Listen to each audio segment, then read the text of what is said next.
Ito location ko po kasi sa Mendez, Cavite.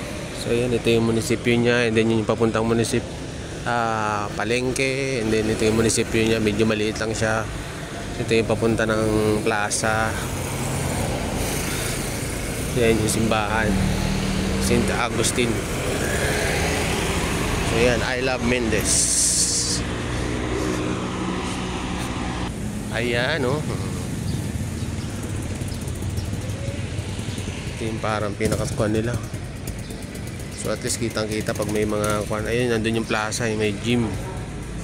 So ayan po yun. So, medyo maliit lang siya.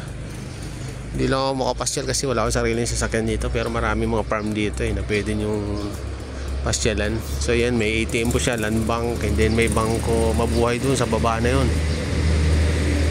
So, then, ayan, bus po papunta ng PITX. So via Tagaytay po yan. Hindi ko lang kung saan iikot pa yan. So galing kasi siya doon sa taas eh. So ayan po, mukhang may jeep na sasakay na ako dito pa Indang.